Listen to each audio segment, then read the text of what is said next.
Sa gilid ng isang maliit na bayan sa paanan ng bundok Makiling, sa Barangay Malaya, ang umaga ay karaniwang payapa. Ang palengke ay kararating pa lamang sa kanyang kasiglahan. Ang mga nagtitinda ng gulay ay maingat na inaayos ang kanilang mga paninda, at ang amoy ng mainit na pandesal mula sa lokal na panaderya ay lumilikha ng isang pakiramdam ng tahanan. Ngunit sa umagang iyon, ang katahimikan ay biglang nagulpiesta sa ingay ng umalinggaw mula sa malayo ang sirena ng isang motorsiklo ng pulis. Dalawang pulis, si Kapol Andres Bonifacio, nakilala sa kanyang katigasan ng ulo at pagkauhaw sa respeto, at ang kanyang kasama, si Patrolman Ramon Mont Dalisay, na mas mahinahon, ay nagsasagawa ng kanilang pang-araw-araw na pagpapatrolya. Simple lamang ang kanilang gawain, siguruhing maluwag ang daan patungo sa sentro ng bayan dahil may malaking pista na inihahanda para sa gabing iyon. Subalit, lahat ay nagbago nang makita nila ang isang matandang babae na dahan-dahang naglalakad sa gitna mismo ng kalsada, ay hawak na lumang bayong. Nanginginig ang kanyang mga hakbang na tila hindi naririnig ang papalapit na ugong ng sasakyan. Naman, sino na namang matanda ito, bulong ni Andres sa sarili, puno ng inis, at hindi man lang binagalan ang takbo ng motorsiklo. Alam na ngang gagamitin ang daan para sa pista, maglalakad pa ng ganito kabagal. Dahan-dahan, Andres, pigil ni Mon, hinawakan ang braso ng kasama. Lola na yan, baka magulat. Ngunit mainit na ang ulo ni Andres mula pa kaninang umaga. May mga ulat tungkol sa paghahanda sa pista na nagpilit sa kanyang mag-overtime.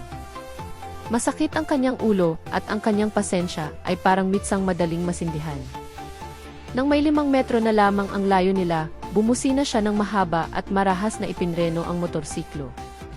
Ang ingay ng gulong na kumaskas sa semento ay nakabibingi. Dahan-dahang lumingon ang matanda. Ang kanyang mga mata ay tila walang laman, ngunit ang kanyang ngiti ay banayad. Napakabanayad. Paumanhin, iho. Hindi ko narinig, sabi niya ng mahina habang tumatabi sa gilid ng daan. Ilang residente na papunta sa palengke ang huminto upang manood. Ang sitwasyon ay nagsimulang kumuha ng atensyon. Sa malakas na boses, sinigawan ni Andres ang matanda. Lola, nakakaabala po kayo. Pangunahing daan ito. Kung maglalakad kayo, sa gilid lang. Yumuko lamang ang matanda, bahagyang nanginginig. Ang kanyang buhok ay kulay pilak na lahat, nakatali sa isang mahigpit na puso. Ang edad niya ay marahil higit na sa 70, ngunit mayroong kakaiba sa kanya. Isang bagay na mahirap ipaliwanag. Tila ang kanyang katawan ay marupok, ngunit nagtataglay siya ng isang aurang hindi pangkaraniwan. Nakita ni Mon ang sitwasyon at sinubukang pakalmahin ito. Lola, ihahatid ko na po kayo sa gilid. Delikado po rito sa gitna. Ngunit naunahan na siya ni Andres na hilahin ang braso ng matanda. Hindi ito marahas, ngunit sapat ang lakas upang muntik nang matumba ang babae. Andres, sigaw ni Mon. Kanina pa to gumagawa ng problema. Baka masagasaan pa to rito, ganti ni Andres. Nagsimula nang magbulungan ang ilang residente. Sino kaya yan? Ang sungit naman ng pulis na iyon. Kawawa naman si Lola. Mukhang papunta lang sa palengke. Huminga ng malalim ang matanda at sa isang tinig na halos nanginginig, ngunit nananatiling banayad, sinabi niya, Iho, mag-ingat ka sa iyong pananalita sa matatanda. Isang tinig na sobrang banayad. Sabi ng mga ninuno natin, bawat salita ay isang panalangin. Suminghal si Andres. Lola, huwag ninyo akong sermonan. Nagtatrabaho lang ako. Ngunit may kung ano sa salitang kipanalangin na nagpatindig ng balahibo ni Mon. Ang entidad sa likod ng boses ng matanda ay tila hindi ordinaryo. Ang pangalan ng matanda ay Sansha. Isang pangalan na unti-unti nang nalilimutan sa Barangay Malaya. Ang mga matatanda noon ay binabanggit ang kanyang pangalan ng pabulong, na para bang ayaw nilang marinig ito ng hangin. Ayon sa kwento, si Lola Sansha ay isang tagapag-ingat ng sinaunang kaalaman, isa sa mga bihirang matagpuan ngayon. Ang kaalamang iyon ay tinatawag na ikbiyaya ng Bakunawa, isang kapangyarihan mula sa kalikasan na nagpapanatili ng balanse sa mundo. Ngunit para sa mga kabataan, ito ay isang alamat lamang, mga kwentong pampatulog mula sa panahon ng kanilang mga lolo't lola. Si Lola Sansha mismo ay hindi kailanman nagmalaki tungkol sa kanyang kakayahan. Namuhay siya ng simple, malayo sa ingay ng karamihan. Ngunit sa araw na iyon, lumabas siya ng bahay para sa isang mahalagang dahilan, isang bagay na walang sinuman ang nakakaalam. Bumalik sa kalsada, lalong uminit ang sitwasyon. Binitawan ni Andres ang braso ng matanda at sinabing, "Tama na.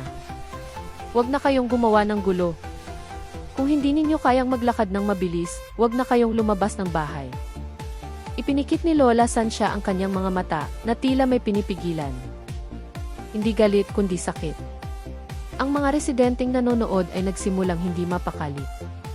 Lumapit si Mon kay Andres. "Tama na, Andres. Ihatid na lang natin si Lola. Baka may makakita sa atin, mag-viral pa to. Lahat na lang takot mag-viral. Sinasabi ko lang kung ano ang totoo." Biglang iminulat ng matanda ang kanyang mga mata. Nagbago ang kanyang tingin, banayad pa rin, ngunit mailalim na nagpabagal sa oras. Tila isang balon na malalim at tahimik. "Iho, kailangan mong matutunang pigilan ang iyong galit. Masyado ng maraming kabataan sa mundong ito ang nakakalimot sa paggalang," sabi niya. Sa isang iglap, ang hangin ay biglang lumami. Isang matandang lalaki ang bumulong sa kanyang katabi. "Naku, sino kaya ang lolang yan?" Parang pamilyar ang boses niya. Parang sa mga kwento ni Lolo noon. Hindi ito pinansin ni Andres. Ikinumpas niya ang kanyang kamay, sinisinyasan ang matanda na tumabi. Ngunit nang malapit nang dumampi ang kanyang kamay sa balikat ng matanda, bigla siyang natalisod sa isang maliit na bato at muntik ng masubso. Nagulat ang ilang tao. Dahil sa reflex, sinisi niya ang matanda. "Lintik, muntik na akong matumba dahil sa inyo." Bumuntong hininga ang matanda. "Hindi ako yon, iho."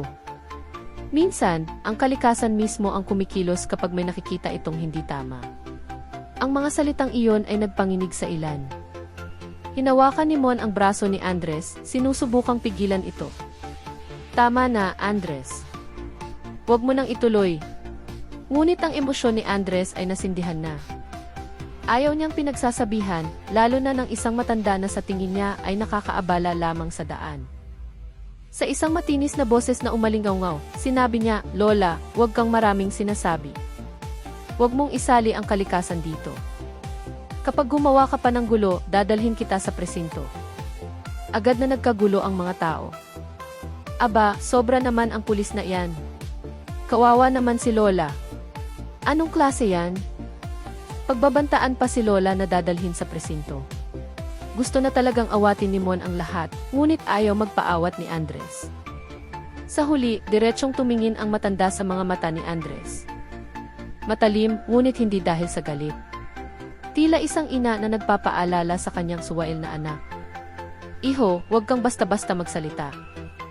Ang anumang binibitawan mong salita ay maaaring bumalik sa iyo." Iwinaksi ni Andres ang kamay ng matanda. "Tama na, Lola. Huwag kang magpanggap na marunong."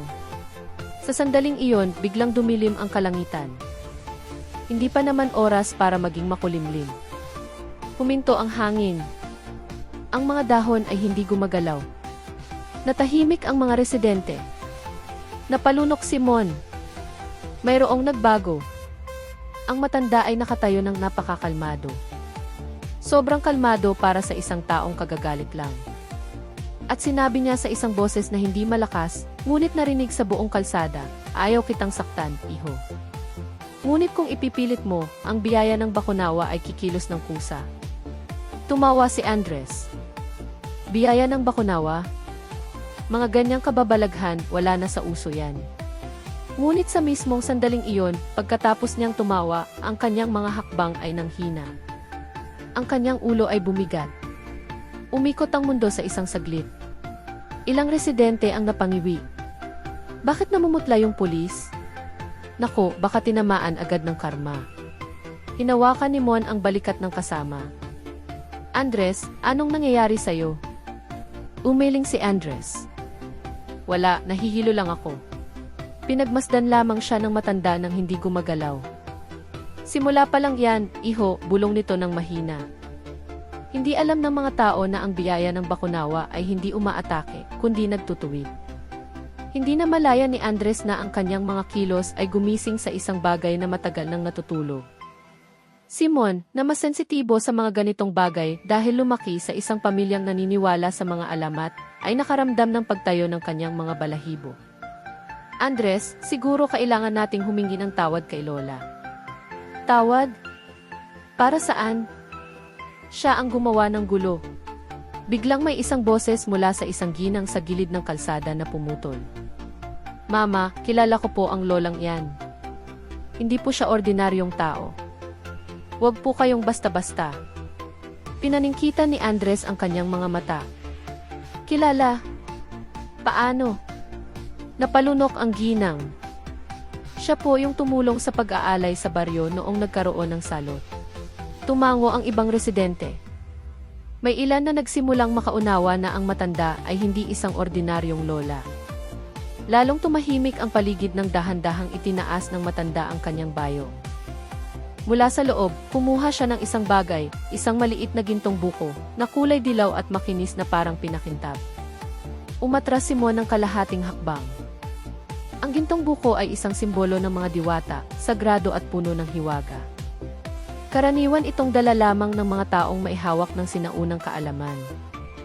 Lola, saan po talaga ang punta ninyo? Tanong ni Mon.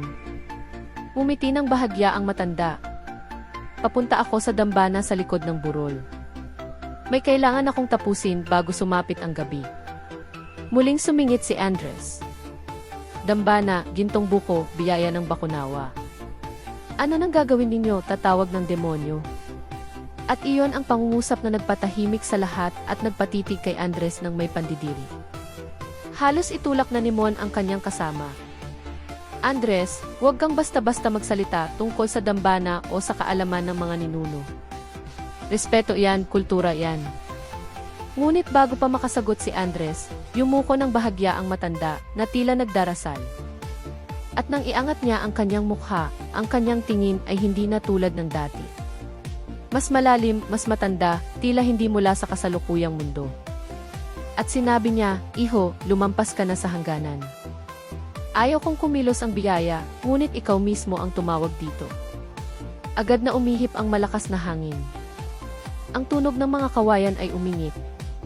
Napatili ang ilang residente. Umatras si Mon ng 2 hakbang habang hawak ang dibdib. Si Andres ay natigilan. Ano? Anong nangyayari?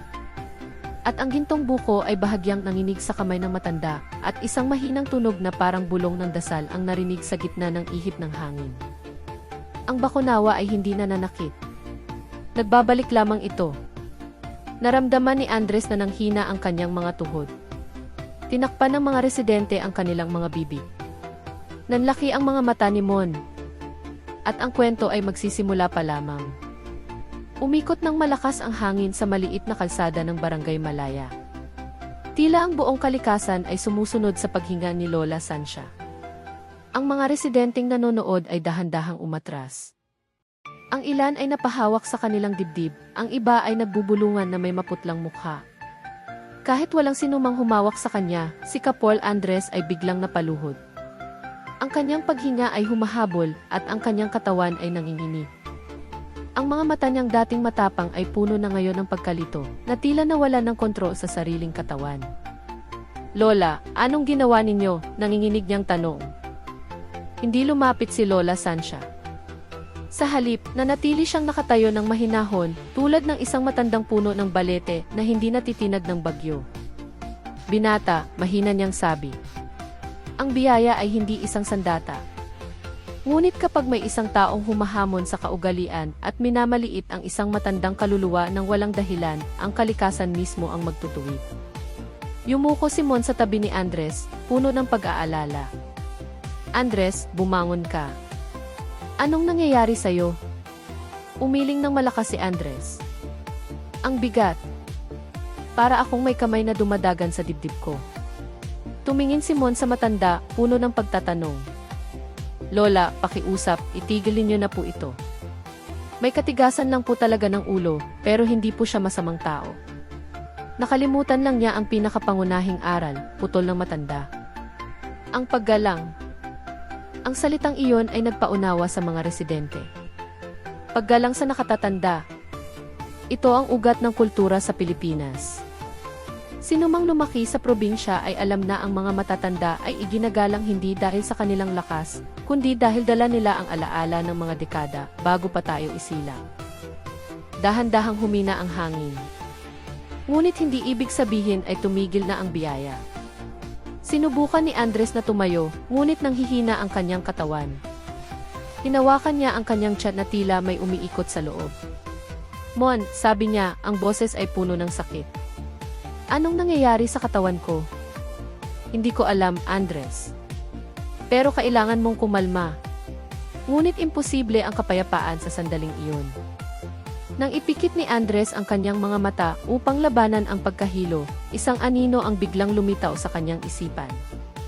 Hindi ito halusinasyon, hindi panaginip.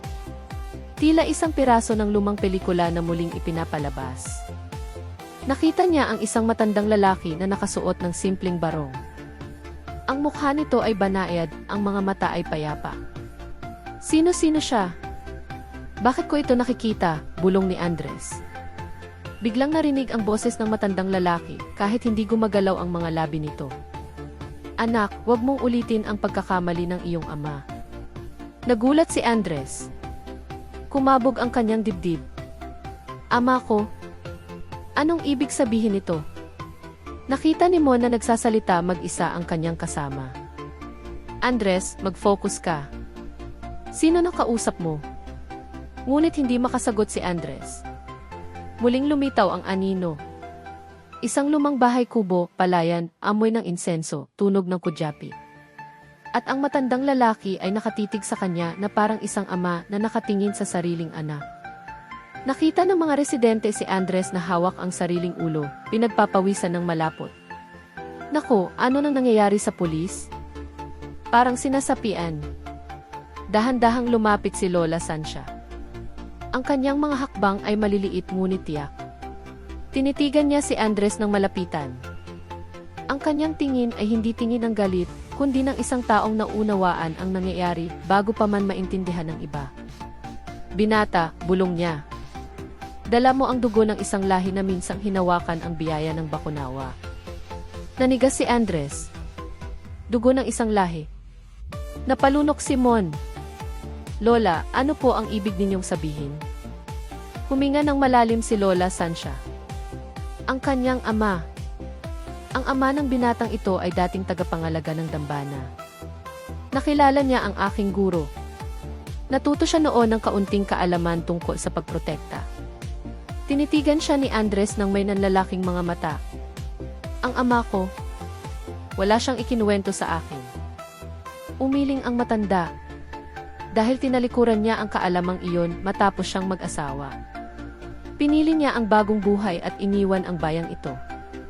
Natulala si Andres na parang nakahanap ng nawawalang piraso ng kanyang buhay. Ang ama ko galing siya sa Barangay Malaya. Mula sa kabilang burol, sagot ni Lola Sancha. Ang lugar na pupuntahan ko. Nagkatinginan ang mga residente. Ang koneksyon ay masyadong malaki para ituring na isang pagkakataon lamang. Sinusubukan ni Andres na tumayo, ngunit hindi pa tapos ang biyaya sa pagsubok sa kanyang puso. Sa bawat paghinga niya, isang mahinang tunog ng kulintang ang naririnig niya. Sa bawat pagpikit niya, nakikita niya ang mukha ng kanyang ama, bata, matatag, at masaya sa baryo bago lumipat sa lungsod. Hindi ko maintindihan kung bakit ito nangyayari sa akin. Inilagay ni Lola Sancha ang gintong buko sa kanyang dibdib, na tila kinakapa ang tibok ng buhay mula rito. Ang biyaya ay hindi parusa, iho. Isa itong salamin. Ipinapakita nito ang bahagi mo na iyong binabaliwala. Natigilan si Andres. Ang galit mo, ang kayabangan mo, ang pakikipagtalo mo sa matatanda. Lahat ng iyon ay nagbukas ng pinto sa iyong panloob na salamin. Yumuko si Mon, nakaramdam din ng pagkakasala. Kung ganoon po, ano po ang dapat naming gawin, Lola? Ipinikit ng matanda ang kanyang mga mata. Ayaw kong paganahin ang biyaya ngayon. Kailangan kong pumunta sa dambana bago dumilim, bago magbago ang direksyon ng hangin. Pero bakit po naging aktibo ang biyaya? Tanong ng isang residente. Dahil tinawag ito ng binatang ito sa pamamagitan ng mga salitang hindi nararapat. Umunggol si Andres. Pakiusap, itigilin niyo na. Humihingi ako ng tawad. Wala akong masamang intensyon. Tinitigan siya ng matagal ng matanda bago nagsalita. Ang paumanhin ay gamot. Ngunit hindi iyon ang kailangan ng biyaya. Mahinang nagtanong si Mon. Kung ganoon, ano po? Pagpapakumbaba. Natahimik ang lahat. Kailangang bitawan ni Andres ang kanyang galit, ang kanyang ego, at tanggapin na ang mundo ay hindi laging ayon sa kanyang gusto. Kung gagawin niya ito, ihinahon ang biyaya. Umiling ng malakas si Andres. Anong pagpapakumbaba? Ginagawa ko lang ang trabaho ko. Ako lang ki, ngunit biglang lumitaw muli ang anino ng kanyang ama, mas malinaw kaysa dati. Umiti ito ng banayad at sinabing, "Huwag mong ulitin ang pagkakamaling binitiwan ko noon." Humikbi si Andres. Tumayo ang balahibo sa kanyang batok. Naramdaman niya ang isang mabigat na pasanin sa kanyang dibdib, hindi mula sa biyaya, kundi mula sa isang damdaming hindi niya namamalayan. Tinulungan ni Mon si Andres na maupo at sumandal sa motorsiklo. Ang mga residente ay nagsimulang lumapit, bagamat may distansya pa rin sa matanda. "Lola, ano po ba talaga ang dahilan ng paglabas ninyo ngayon?" tanong ni Mon. Tumingin si Lola Sancha sa direksyon ng burol sa di kalayuan. May isang lumang ritual na kailangang panatilihin. Ngayong gabi ay ang gabi kung kailan ikot ang hangin patimog. Kung ang dambana ay hindi mabibigyan ng alay at dasal, ang mga ligaw na kaluluwa ay magugulo. Dahan-dahang tumango si Mon. "Mag-isa po kayong pupunta?" "Hanggang sa makahanap ako ng isang taong may dugo ng dating tagapangalaga." Lahat ay sabay-sabay na napatingin kay Andres. Itinuro ni Andres ang kanyang sarili, nalilito. "Ako. Wala akong alam tungkol sa pagiging tagapangalaga." "Ang dugo ay walang pakialam kung alam mo o hindi," sagot ni Lola Sancha. Nagbulungan ang mga tao. Naku, mukhang may malaking responsibilidad ang binatang ito. Kailangan niyang tulungan si Lola. "Pulis, magiging tagapangalaga ng dambana?" Ngunit nagpatuloy si Lola Sancha. "Hindi ko siya pinipilit. Ang pagpili ay nasa kanya pa rin. Ipinapakita lamang ng biyaya ang landas na minsang tinalikuran ng kanyang ama." Matagal na natahimik si Andres. Yumuko siya, tinitigan ang sariling mga kamay na nanginginig. Hindi niya alam kung dahil ba ito sa biyaya o sa pagkalito at takot. Tinapik ni Mon ang kanyang balikat. "Andres, baka hindi ito nagkataon lang. Kung ang ama mo ay naging tagapangalaga, marahil mayroon kang dapat tapusin." Napalunok si Andres. "Pero ordinaryong pulis lang ako. Wala akong kapangyarihan." Umiti ng bahagya si Lola Sancha. "Ang kapangyarihan ay wala sa katawan, iho. Nasa puso. Ang iyong mga ninuno ay malakas hindi dahil sila ay may agimat, kundi dahil iningatan nila ang kaugalian." Dahan-dahang inangat ni Andres ang kanyang mukha. Sa unang pagkakataon mula nang magkita sila, ang kanyang mga mata ay hindi nagpakita ng galit, kundi ng kababaang loob, ang pagpapakumbabang hinihintay ng biyaya. Isang minuto ng katahimikan ang bumalot sa kalsada. Umihip ang hangin ng marahan, bumalik sa normal. Sumilip ang araw mula sa mga ulap. Sa wakas, nagsalita si Andres sa isang paos na boses, "Lola, humihingi po ako ng tawad. Nagkamali po ako ng pananalita. Masyado po akong mayabang. Masyado po akong nagpadala sa galit. Hindi ko po kayo iginalang." Ang boses na iyon ay hindi malakas, hindi may otoridad, ngunit taos puso. Naramdaman ito ng lahat. Tumango ng bahagya si Lola Sancha. Iyan ay isang magandang simula. Ang gintong buko sa kanyang kamay ay tumigil sa panginginig. Naramdaman ni Andres na ang bigat sa kanyang dibdib ay dahan-dahang nawala. Ang kanyang paghinga ay lumuwag. Ang biyaya ay nagsimulang huminahon. Ngunit hindi pa ito tuluyang nawawala. Pagkatapos ng ilang minuto, maingat na nagtanong si Mon. "Lola, kung huminahon na po ang biyaya, maaari na po bang bumalik sa trabaho si Andres?" Bahagyang tumalikod si Lola Sancha, tinitigan ang burol na nagsisimula ng magdilim kahit tanghali pa. "Maaari," sabi niya. "Ngunit kung hindi ako sasamahan ng binatang ito sa dambana, babalik ang biyaya." Napigil ni Mon ang kanyang paghinga. Ipinikit ni Andres ang kanyang mga mata ng matagal. Alam niyang hindi iyon isang banta. Iyon ay isang batas ng kalikasan ayon sa sinaunang kaalaman. Hirap siyang tumayo at nagtanong, "Lola, kung sasama po ako, magiging maayos po ba ako?" Tinitigan siya ng matanda, puno ng kahulugan. "Kung malinis ang iyong puso, uuwi kang ligtas." At sa harap ng mga residente, ni Mon, at ng buong maliit na baryo, tumango si Andres. "Sige po, Lola. Sasama ako." Agad na nagbago ang kapaligiran. Nakahinga ng maluwag ang mga tao. Tinapik ni Mon ang balikat ni Andres ng may paghanga. At mumiti ang matanda. Hindi isang ordinaryong ngiti, kundi isang ngiting nagpapahiwatig na ang kanilang paglalakbay ay magsisimula pa lamang. Matapos ang desisyon, nagbago ang kapaligiran sa pangunahing kalsada ng Barangay Malaya. Ang mga residenteng kanina itensyonado ay tila nakahinga ng maluwag, bagamat tinitingnan pa rin nila si Lola Sancha at Andres ng maihalong awa, takot at pag-usisa sa paglalakbay na magaganap. Tinapik ni Mon ang balikat ni Andres. "Andres, sigurado ka bang sasama? Hindi ito ordinaryong pagpapatrolya." Napalunok si Andres, ngunit tumango siya ng may katiyakan. "Ngayon lang ako naging ganito kasigurado. Kung ito talaga ang landas na kailangan kong tahakin, sasama ako." Sumenya si Lola Sancha na maghanda na sila. Oras na para umalis, mga iho. Nagsisimula ng magbago ang direksyon ng hangin. Tama nga, ang dating normal na simoy ng hangin ay nagdadala na ngayon ng amoy ng basang lupa mula sa mga puno.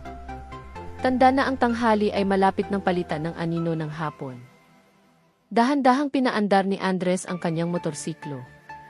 Nag-aalala si Mon at nagpasya siyang sumama upang matiyak na ligtas ang lahat.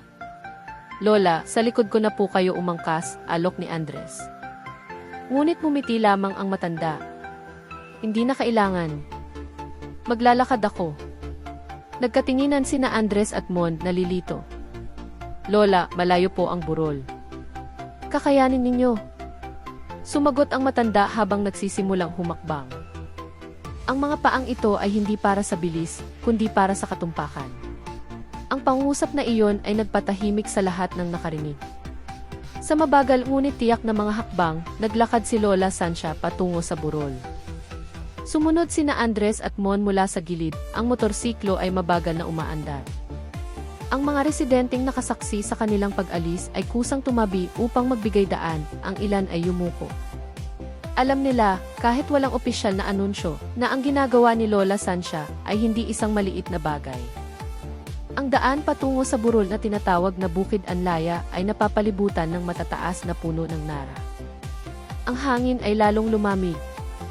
Ang sinag ng araw ay tumatago sa mga siwang ng dahon, lumilikha ng gumagalaw na mga anino sa lupa. Habang papalayo sila, lalong tumatahimik ang paligid. Walang tunog ng sasakyan, walang huni ng manok, walang sigaw ng mga batang naglalaro, tanging ang mabagal na hakbang ni Lola Sancha at ang tunog ng hangin na parang mga bulong. Inayos ni Mon ang kanyang jacket. "Andres, may nararamdaman ka ba?" Dahan-dahang tumango si Andres. Parang may nagmamasid sa atin." "Tama. Iba ang enerhiya ng gubat na ito. Hindi masama pero matanda na pakatanda." Tila ang mga puno roon ay nag-iingat ng mga kwento ng daan-daang taon. Huminto si Lola Sancha sa harap ng isang napakalaking puno ng balete. "Mas malaki kaysa sa iba. Ito ang tarangkahan," sabi niya. Bumaba sina Andres at Mon sa motorsiklo. "Tarangkahan? Pero puno lang po ito, Lola." Hinaplos ni Lola Sancha ang katawan ng puno ng mailambing na tila binabati ang isang matagal ng kaibigan. "Nakatayo na ang punong ito mula pa noong panahon ng aking mga ninuno. Siya ang tagabantay ng landas patungo sa mga dambana." Pinagmasdan ni Andres ng mas maigi. Mukha itong ordinaryo, ngunit may mga natural na ukit sa balat nito, mga linyang tila sinaunang baybayin. "Pero paano po ito naging tarangkahan?" Tumingin sa kanya si Lola Sancha.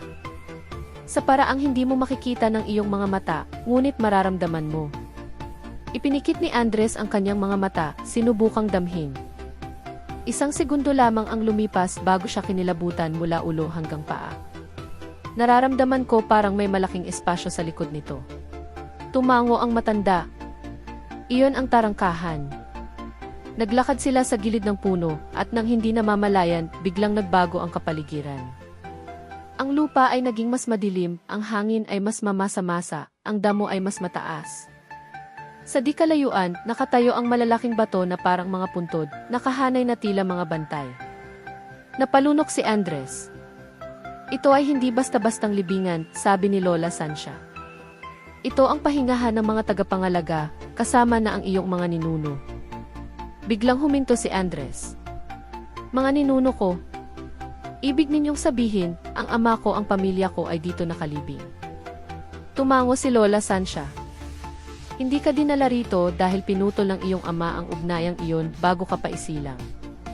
Naramdaman ni Andres ang halo-halong pagkalito, lungkot, takot at pag-usisa. Lumapit siya sa isa sa mga bato. Malaki ito, luma at may mga ukit ng mga simbolong hindi niya kilala. Ang mga pangalang ito hindi ko pa nakita. Iyan ang mga pangalan ng iyong pamilya bago lumipat ang ama mo sa lungsod. Pinunasan ni Andres ang alikabok sa ibabaw ng bato. Bigla, isang mahinang tunog ang narinig mula sa likod ng mga puno, parang malayong himig ng isang kudyapi. Kinilabutan si Andres. Ano iyon?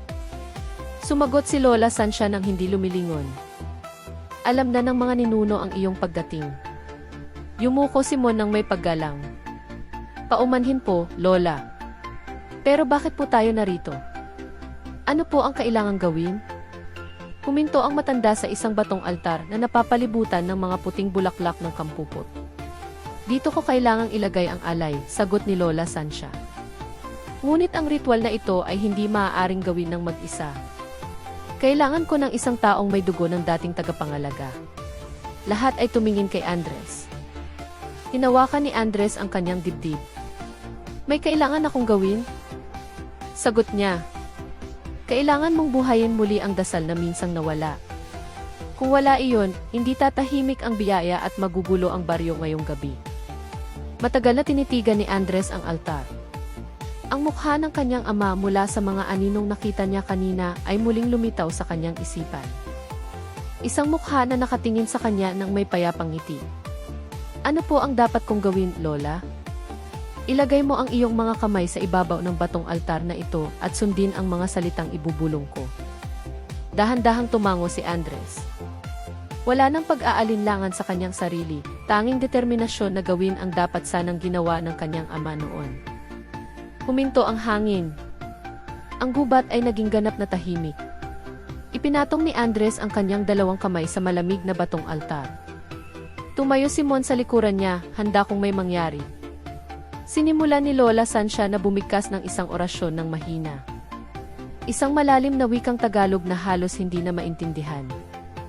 Sa ugat ng lupa, sa hininga ng hangin, espiritong bantay, gisingin. Naramdaman ni Andres ang isang mahinang panginginig na umakyat mula sa bato patungo sa kanyang mga braso. Ang lupa sa ilalim ng kanyang mga paa ay tila humihinga. Ang kanyang dila ay biglang gumalaw ng kusa, sumusunod sa orasyon na lumalabas sa bibig ni Lola Sancia. Ang mga boses nila ay nagsanib. Kahit hindi alam ni Andres ang kahulugan ng mga salita, nagsimulang umikot ang hangin sa paligid nila. Ang mga dahon ay dahan-dahang nalaglag. Tumingin si Mon na nakanganga, hindi pa nakakita ng ganitong pangyayari. Nang marating ng orasyon ang kasukdulan nito, yumanig ng malakas ang batong altar na tila may nilulunok. Hinawakan ni Lola Sancia ang balikat ni Andres ng mahigpit. Tibayan mo, iho. Binuksan mo na ang landas ng iyong pamana. Naramdaman ni Andres na gumaan ang kanyang katawan na parang nawala ang bigat ng maraming taon. Ang paningin sa loob ng kanyang isipan ay napuno ng liwanag at sa gitna ng liwanag na iyon, muling lumitaw ang kanyang ama. Ngunit sa pagkakataong ito, lumapit ito, hinawakan ang kanyang balikat at sinabing, "Salamat, anak. Ibinalik mo ang ating lugar." Hindi napigilan ni Andres ang pagtulo ng kanyang mga luha. Itay ni. Ngunit dahan-dahang naglaho ang liwanag. Ingatan mo si Sancia. Hindi pa tapos ang kanyang misyon. At nawala ito na parang usok na tinangay ng hangin. Nang mawala ang liwanag, napasubsob si Andres, humihingal. Agad siyang inalalayan ni Mon. Andres, ayos ka lang? Dahan-dahang tumango si Andres, humihikbi pa rin. Nakita ko si Itay. Natahimik si Mon. Alam niyang hindi iyon maliit na bagay. Ngunit bago pa sila makalma, nanigas si Lola Sancha habang nakatingin sa kanang bahagi ng gubat. Hindi pa tapos ang lahat, mabilis niyang sabi. Natapos na ang ritual, ngunit mayroong hindi balanse. Tumingin sa kanya si Andres, puno ng kaba. Anong ibig ninyong sabihin, Lola? Itinaas ni Lola Sancha ang gintong buko. Ang balat nito, na dating makinis, ay nagpapakita na ngayon ng maliliit na bitak. Napalunok si Mon. Nangangahulugan po ba iyan ng panganib? Dahan-dahang tumango ang matanda. May isang nilalang na matagal nang nagmamasid at hindi niya gusto ang paglitaw ng isang bagong tagapagmana. Umihip ang hangin ng mas malakas. Ang mga puno ay yumani. Ang himig ng kudyapi na kanina ibanayad ay naging isang nakakatakot na sintunadong tunog. At mula sa likod ng hamog ng gubat, may nagsimulang gumalaw. Isang bagay na hindi tao, isang bagay na hindi dapat ginising. Bumulong si Lola Sancha, maghanda kayo dahil ang pinakamahirap na bahagi ay magsisimula pa lamang. Pagsikat ng araw, ang Barangay Malaya ay mas tahimik kaysa karaniwan. Tila naghihintay sa katapusan ng kwentong naging usap-usapan ng buong bayan. Sa simpleng bahay kubo ni Lola Sancha, ang tensyon na may halong emosyon ay nagsimulang humupa. Si Andres, ang aroganteng pulis na kagabi ay takot na parang isang bata, ay nakaupo sa isang silyang kawayan, nakayuko, ang mukha ay puno ng pagsisisi. Tinitigan siya ni Lola Sancha ng mailambing. Iho, walang taong perpekto. Ang kaalamang taglay ko ay hindi para manakot, kundi para magtanggol. Dumating ka na may masamang hangarin, kaya ikaw mismo ang natakot. Pinunasan ni Andres ang kanyang mukha. Ako nahihiya po ako, Lola. Naramdaman kong makapangyarihan ako dahil sa aking uniforme, ngunit ang puso ko pala ay marumi. Natahimik sila sandali. Sa labas, mahinang tumilaok ang mga manok. Lumapit si Mon. Andres, naghihintay na ang mga tao sa barangay hall. Gusto nilang marinig ang paliwanag mo. Hindi ito para ipahiya ka, kundi para maibalik ang tiwala. Mahinang tumango si Andres. Handa po akong managot. Sa barangay hall, higit sa 100 residente ang nagtipon. Nang dumating si Andres, lahat ng mata ay nakatuon sa kanya. Tumayo siya sa harap, nanginginig ang hininga. Humingi ako ng paumanhin sa lahat ng taga-barangay Malaya, lalo na kay Lola Sancha. Huminto siya, napalunok. Naging mayabang ako dahil pakiramdam ko ay may kapangyarihan ako. Namilit ako, naghalughog, at nang insulto ng walang basehan. Noong gabing iyon, hindi ko lang sinaktan ang isang matanda, sinira ko rin ang karangalan ng aking uniforme. Nagbulungan ang mga tao. Lumapit ng bahagya si Lola Sancha. Iho, pinapatawad na kita. Ngunit sa susunod, tandaan mo na ang nagbibigay danga sa isang tao ay hindi ang kanyang uniforme, kundi ang kanyang puso. Ang mga salitang iyon ay nagpatango sa ilan. May mga ilang ina na nagpunas pa ng luha. Ilang araw ang lumipas, ang balita tungkol sa ginawa ni Andres ay umabot sa kanyang himpilan. Sa halip na masisante, ipinasailalim siya sa mahigpit na pagsasanay sa kahilingan na rin ng mga residente at ni Lola Sancha na tumanggi sa mabigat na parusa.